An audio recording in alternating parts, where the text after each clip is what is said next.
Assalamualaikum warahmatullahi wabarakatuh. Kami dari kelompok 2, yaitu yang terdiri dari Testi Kusmiati, Uci Fitriani, Tri Nurhusni Setiati, dan Elgi Tri Chandra. Kami akan membacakan hasil dari presentasi kami. Yang pertama yaitu penjelasan tentang teori belajar behavioristik. Teori belajar behavioristik lebih mengedepankan perubahan perilaku peserta didik sebagai hasil proses pembelajaran. Ada beberapa kegiatan di kelas yang dapat dikategorikan sebagai penerapan teori belajar behavioristik.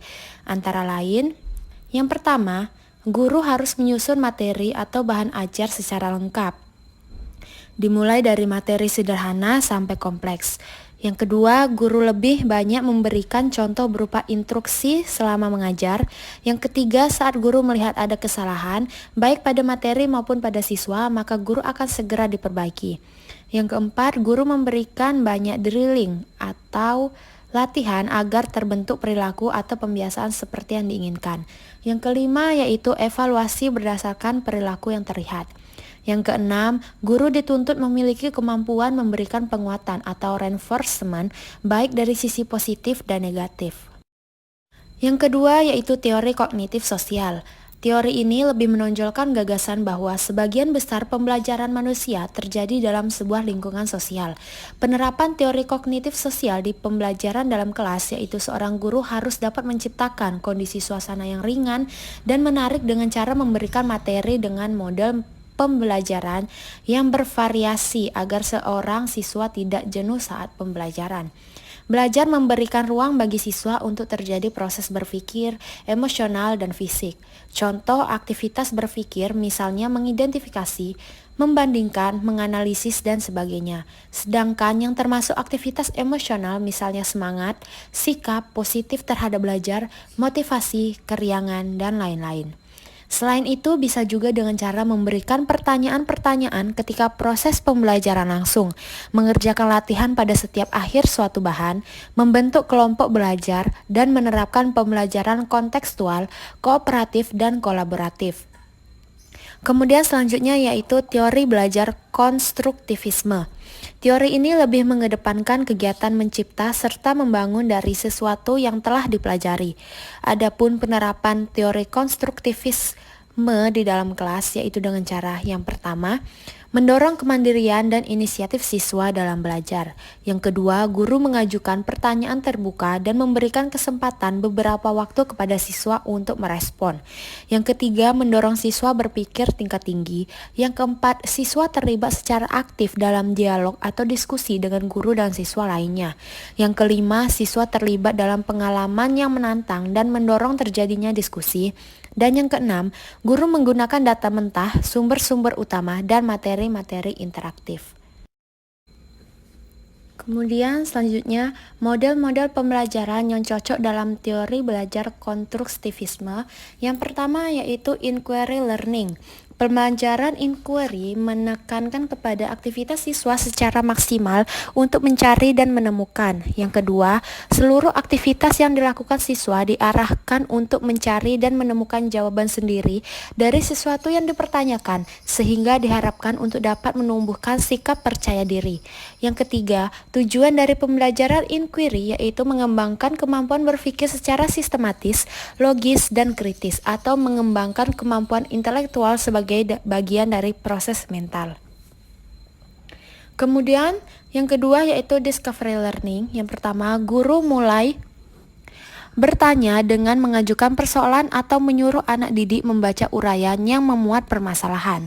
Yang kedua, anak didik diberi kesempatan mengidentifikasi berbagai permasalahan. Yang ketiga, untuk menjawab pertanyaan atau membuktikan benar tidaknya hipotesis dengan berbagai informasi yang relevan, membaca literatur. Yang keempat, semua informasi hasil bacaan, wawancara, observasi, dan sebagainya semuanya diolah, diacak, diklasifikasikan, dan ditabulasi. Yang kelima, berdasarkan hasil pengolahan dan tafsiran atau informasi yang ada, pertanyaan atau hipotesis yang telah dirumuskan.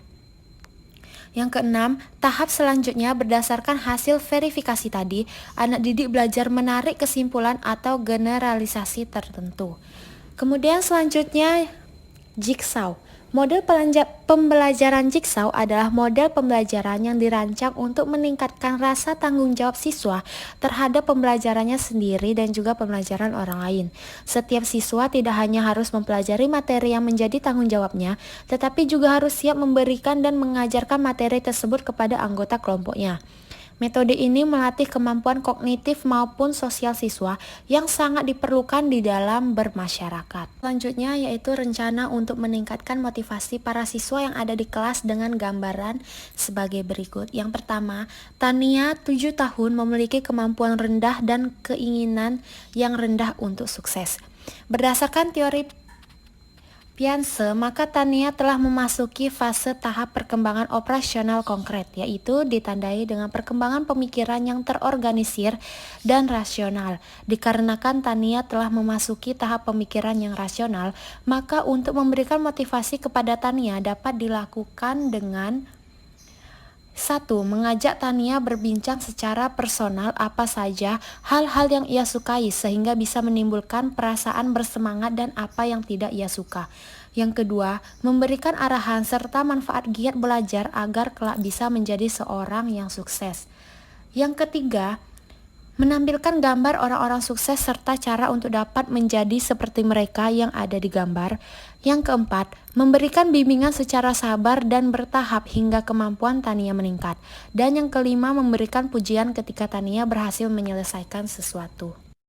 Selanjutnya yaitu Samuel 10 tahun yang bekerja keras untuk menjaga harga dirinya pada tingkat tinggi, tetapi memiliki rasa takut akan gagal yang kuat.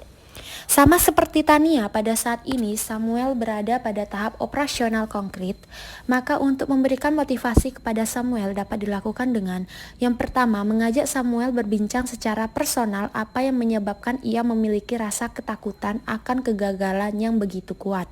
Yang kedua, setelah mengetahui alasan Samuel, maka kita dapat memberikan masukan bahwa yang terpenting adalah kita harus berusaha sebaik mungkin dan menanamkan rasa percaya diri, karena ketika kita berusaha sebaik mungkin maka proses tidak akan mengkhianati hasil. Yang ketiga, memberikan masukan bahwa selain dari usaha yang kita lakukan, semuanya ada campur tangan Tuhan. Oleh karenanya, apa yang terjadi setelah usaha yang kita lakukan pasti memiliki maksud tertentu dari Sang Pencipta.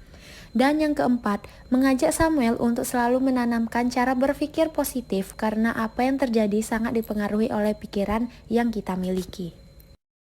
Selanjutnya yaitu Sandra, umur 13 tahun yang tenang di kelas dan meremehkan keterampilan mereka. Motivasi yang dapat diberikan kepada Sandra adalah yang pertama, mengajak Sandra berbincang secara personal tentang kelebihan dan kekurangan yang ia miliki. Yang kedua, memberikan arahan bahwa setiap anak memiliki kelebihan dan kekurangannya masing-masing sama halnya seperti yang Sandra alami. Dan yang ketiga, mengajak Sandra menanamkan rasa toleransi terhadap teman-temannya karena kita memiliki tingkat keberagaman yang tinggi dalam segala aspek kehidupan yang kemudian juga dapat dipengaruhi terhadap keterampilan yang dimiliki.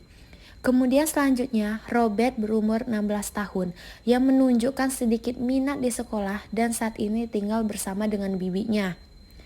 Dan kita sudah tidak dapat menghubungi orang tuanya.